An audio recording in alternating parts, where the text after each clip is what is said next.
And now on to the final aspect that we're going to protect for DVWA and with our WAF.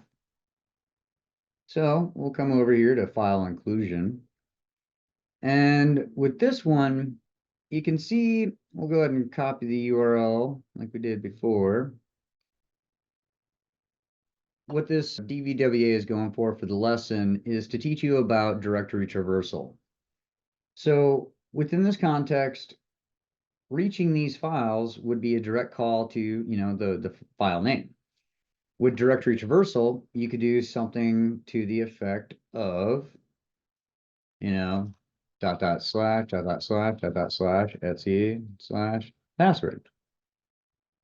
So our goal is to enforce a little bit of control around the concept of what the page is going to be.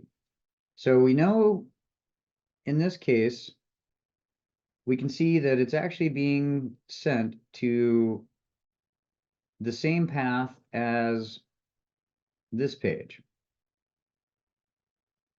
And take note, we even have the parameter called page equals include PHP. So because this URL is consistently here, go ahead and create this one.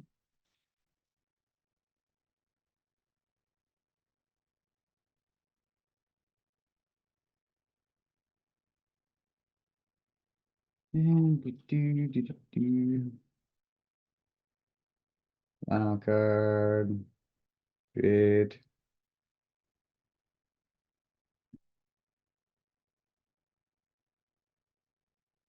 All right, so back to where we're working with here, that was what? File1.php. So we'll go ahead and just capture that. Well, first, just for a little fun, show something here.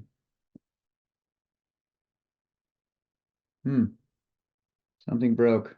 Bummer. I wonder if we can repeat that a few times.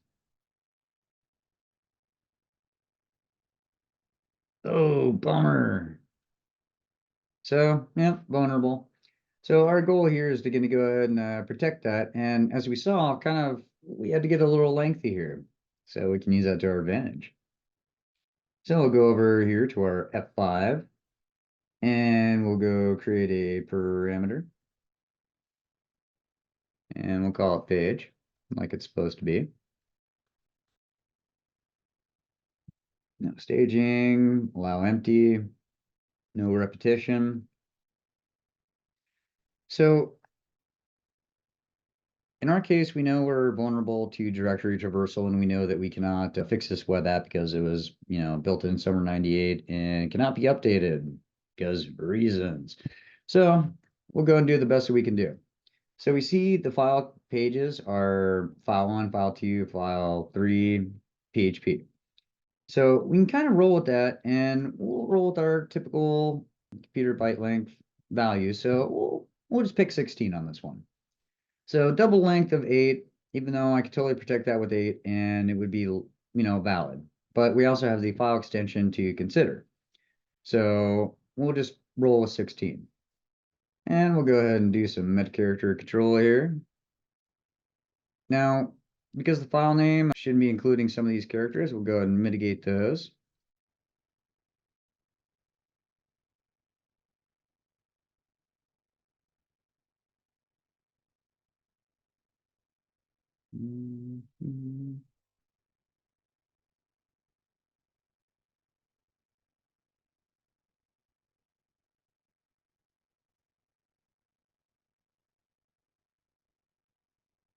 All right.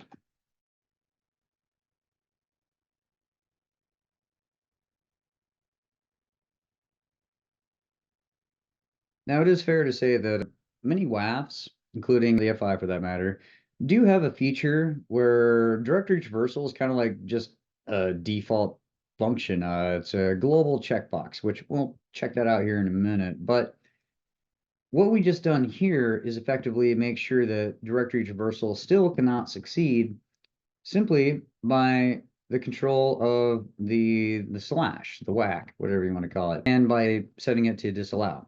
So by doing this, you cannot traverse the directory at all, no matter what you try to do.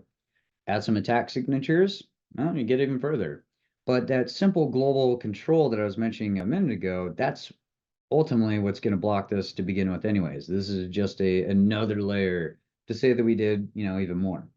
And then back to the 16 length, because of what we saw, that 16 length, no matter what, they can't even attack it to begin with because it required more than 16 characters to get through.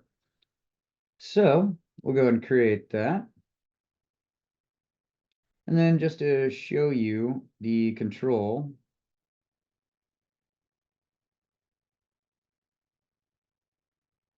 it reloads. Directory Traversal, which is, again, kind of the global control. And this actually takes encoding into consideration and some additional directory traversal methods available. So this is much more inclusive, but why not? Like we said, we just took it out simply by doing the meta character control. So that pretty much includes what we can do here. Now, the one that we have not touched very specifically is the JavaScript. And this one is a little interesting just because with JavaScript, in this case, or the phrase that you're attempting to manipulate is something that is already defined. Now, we could put controls in here to limit what could be submitted. So as we see here, phrase, that's the parameter. We could actually lock it down to say, only change me is allowed. Ideally, submit the word success to win. Well, I mean, if that's the way to bypass it, then we would essentially want to disallow it. So what we can do is we're going to go ahead and do phrase. And we're going to just go with the idea that only change me is actually allowed. And if you submit success, you're actually doing something to bypass this. So again, phrase, just make sure. And then we'll go ahead and do the same thing we've done for quite a few others. We'll allow the empty, and then we won't allow the repeat. And sure, we'll go with 16. I'm just totally randomly guessing on that one. But really, we're going to go ahead and define a static list of things that can be submitted. So we'll go change me, denied, allowed.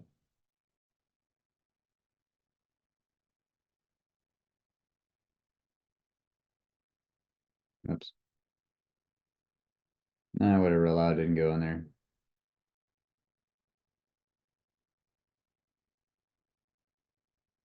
So we'll go ahead and go back in there and we'll make sure we put allowed in there. And take note, it did not lowercase these. So that definitely does imply that these will be case sensitive and they will not be case insensitive. So it actually does matter in this case as well, kind of like what was mentioned with cookies earlier. So just things to note. But there we go. We've got our allowed entries.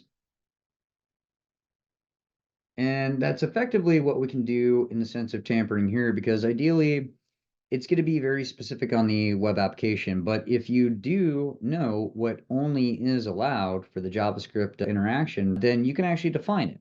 And like we just did there, and that'll give you that control. So if somebody deviates to the effect of, type success, then, well, it just won't succeed because it'll be blocked because, well, the WAF will take care of it. So that essentially concludes what we can do with the DVWA to protect it. Now, the next part we're going to go through is how good did we do? So I'll go ahead and replay some of the attacks and we'll kind of walk through this and, well, we'll see if we screw it up. All right, here we go.